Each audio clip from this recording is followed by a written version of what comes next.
I'm Kimberly. And I'm Deborah, and we are bringing you another video. This one is about how to find an editor.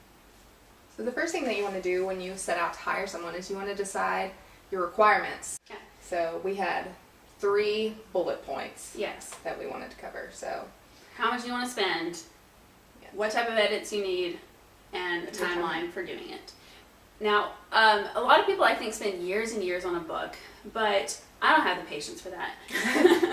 We had a very strict schedule across 2.5 months. We kept a very strict writing schedule, and we also wanted to hold ourselves to a strict schedule on getting all the other phases done. That doesn't mean that we want to skimp on the process, but we don't want to spend years doing a process that we can do much quicker. So first of all, there was a timeline. We wanted to give ourselves a few months to get all of the edits done.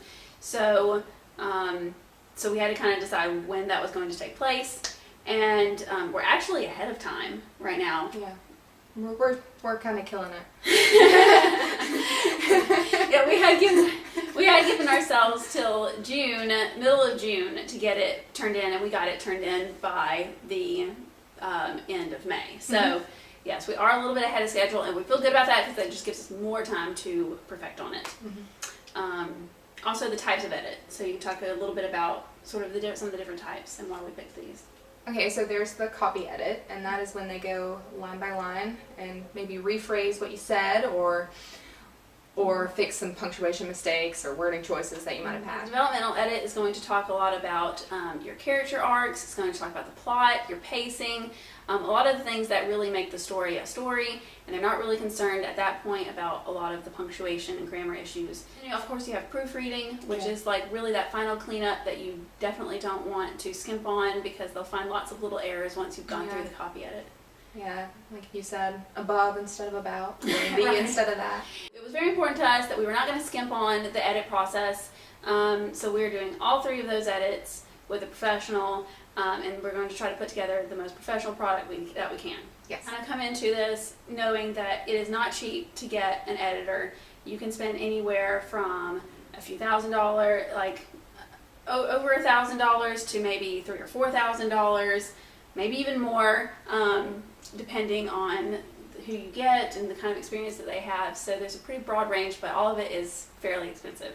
Yeah, and it may be shocking at first to hear that it's that expensive, but you're hiring a person to do maybe weeks of work. Yes. So it's reasonable. Yes. But it's definitely something you need to be prepared for.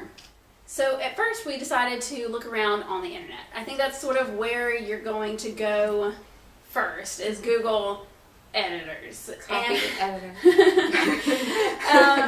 And when you start Googling editors, you find out that you're going to get a whole big broad range of services and people, and it's really overwhelming at first because how do you know who to pick? And so that was the first thing that we did was just start Googling. And then when that was overwhelming, I started looking out for people's recommendations. So maybe I went to watch Jenna Moressi's website, and she said, or YouTube video, and she said, here's the editor that I use. And so we went to look at that one. And then we got hit by the reality that some of these editors aren't just ready for you to drop your manuscript on them the time that you want it for. A good editor is going to get booked up pretty solidly several months out. And so then we started thinking about how we're going to find an editor that could work on our budget and our schedule. And before we knew that, we would deliberate for days. Do we choose this person? Do we choose this person? And then when we would check their availability, they were not available. They were not available. So we wasted time just kind of arguing about people who could have never ever edited our books. Right. It was a very frustrating way of doing things. But then we discovered the EFA. EFA stands for the Editorial Freelancers Association. It's just thousands of freelancers that are available for you to post your job. So instead of us just combing through headhunting websites, we did something that came very natural to me, which is posting a job. I'm in HR, and so when I found out that I can just post my job and say, here's my budget, here's my timeline, here's my genre, and the type of project that I'm doing, and then just put it out there and see who wants to work on our story. And that was just so freeing. It was the most exciting day. And what you'll want to do is that you get a really simple form where you can tell them what your budget is. If your budget is not reasonable, then they will not approve your job posting. So don't go in there thinking that you're going to get your 80,000 word manuscript edited for $1, because they will just not even post it. You have to be realistic about your budget and make sure that it is not completely offensive to professionals in this industry. And the EFA actually has some guidelines on their site about how much you should be prepared to pay for an editor. And then the resumes started rolling in, and so Kim will talk a little bit about all of that. So when the resumes started coming in, we could not stop them. There was no way to turn it off and say, we have enough. That's true. How many applicants did we have? I thought it was over 40.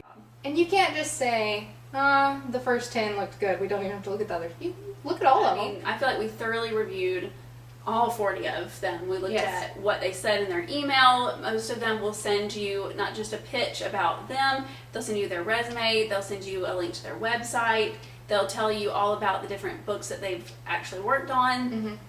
And Kim really combed through a lot. Like I took the first stab at cutting out the ones that we really just knew that weren't a right fit for our project. And then I narrowed that down to 10. So I had a spreadsheet with columns. Imagine that. And each column was something else about our book that, like, maybe if they mentioned that they had worked on a young adult novel before, then that was, a point. And Right, yes. We were looking for somebody that has edited in our genre before, that has experience doing the types of edits that we wanted. We wanted both the developmental and the copy edit done by the same person. We narrowed it down to our top 4, and we sent all 4 of them. They'd all 4 offered to do a free sample edit for us. And so we sent all 4 of them the exact same short chapter of our actual book. And you would think that they'd all come back looking pretty similar. They were so different. They were so different. Every editor has, their own style, and we really were surprised by that. Yeah. A lot of them would obviously catch the very obvious things, but when there was maybe a sentence that none of them liked, they all would have a different way of rewriting it. So it was my chapter that was sent, and so they all reworded the same sentence, and I was like, man, they hate that sentence. Everybody hates that sentence but me.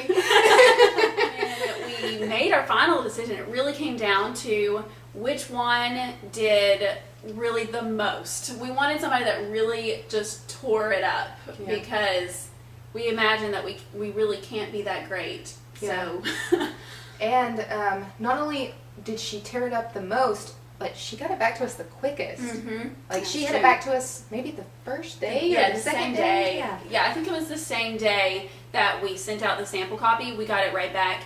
And if you're wondering who we picked, it was Brittany Dory with Blue Minerva Editing, and we'll link that down at the bottom too. We cannot refer her yet because she has not finished our work, but based on our sample edit, we were just really excited about working with her. Yeah, we were really impressed with some of the decisions that she made, and how, the story stays the same, but it's better. And a lot of times, if she wanted to change something, she wouldn't just give you one way of redoing it. She'd give you 2. She'd be like, you could do it this way or this way. Yeah. You pick. So that I loved, like, all of the options for changing up our story a little bit. It was hard deciding because, some of the others we were like, I love how they did this. So it was a hard decision. We narrowed it down to 4 really good editors. So they were all very good. And so honestly, I can't say enough good things about EFA, because we just got really solid candidates back to do our editing. Leave comments below if you have anything you want to share about your experience trying to find an editor. Thanks. Bye. Bye.